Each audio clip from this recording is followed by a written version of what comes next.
মরিচচাপ নদী খননের কিছুদিন পর সাতক্ষীরার আশাশুনির গোয়ালডাঙ্গা বাজার এলাকায় পানি উন্নয়ন বোর্ডের বেড়ি বাঁধের কয়েকটি জায়গায় ফাটল দেখা দিয়েছে। জোয়ার ভাটায় ভাঙছে বাঁধের বিভিন্ন অংশ।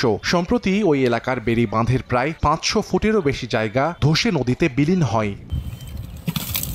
এলাকাবাসী জানায়, বাঁধটি দ্রুত সংস্কার না করলে তলিয়ে যাবে হাজার হাজার বিঘা মৎস্যঘের ও ফসলি জমি। পানি উন্নয়ন বোর্ড এ ব্যাপারে কোনো পদক্ষেপ না নেয়ায় ক্ষোভ প্রকাশ করেন তারা। হাজারকে হাজার গ্রাম এভাবে ভেসে যাবে, কোটি টাকার সম্পদ মানুষের নষ্ট হয়ে যাবে, প্রতিষ্ঠানগুলো ধ্বংস হয়ে যাবে। কষ্টের ভিতরে আছে আমাদের এখানে ভাঙড় এলাকা ভেঙে যাওয়ার পরে মনে করেন পানি ঢুকছে, আর অনেক লোক সবাই ভাষার ভিতরে একটা সাইকোলজি সেন্টারও নাই। এখন যদি ভেঙে যায় তাই এসিল্যান্ড টিউনও কি এই এর ক্ষতিপূরণ দিতে পারবে আমাদের? এই ধরনের চাষ হয়েছে, তরমুজ চাষ হয়েছে, তো এখান থেকে ভাঙে গেলে অলরেডি এইগুলাই এই কৃষকগুলা অসহায় হয়ে পড়বে। কাল বৈশাখের আগেই, বৃষ্টির আগেই মেরামত করার চেষ্টা করেন। পানি উন্নয়ন বোর্ড বলছে, বাঁধটি মেরামতে জরুরি প্রস্তাব পাঠানো হয়েছে ঊর্ধ্বতন কর্তৃপক্ষের কাছে। আর জেলা প্রশাসন বলছে, ক্ষয়ক্ষতি এড়াতে দ্রুত বাঁধ সংস্কারের পদক্ষেপ নিতে দেয়া হয়েছে নির্দেশনা। জরুরি কিছু ব্যবস্থা গ্রহণের জন্য যে পদক্ষেপ নেওয়া পানি উন্নয়ন বোর্ড থেকে, সেই পদক্ষেপ নেওয়া হয়েছে। সেখানে জিও ব্যাগ বা অন্য কি করা যায়, এটা তড়িৎ ভাঙনের যে অবস্থাটা সেটা আমরা প্রতিরোধ করে সক্ষম হব।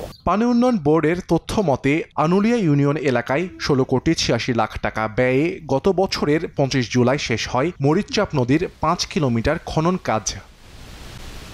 সময় সংবাদ, সাতক্ষীরা।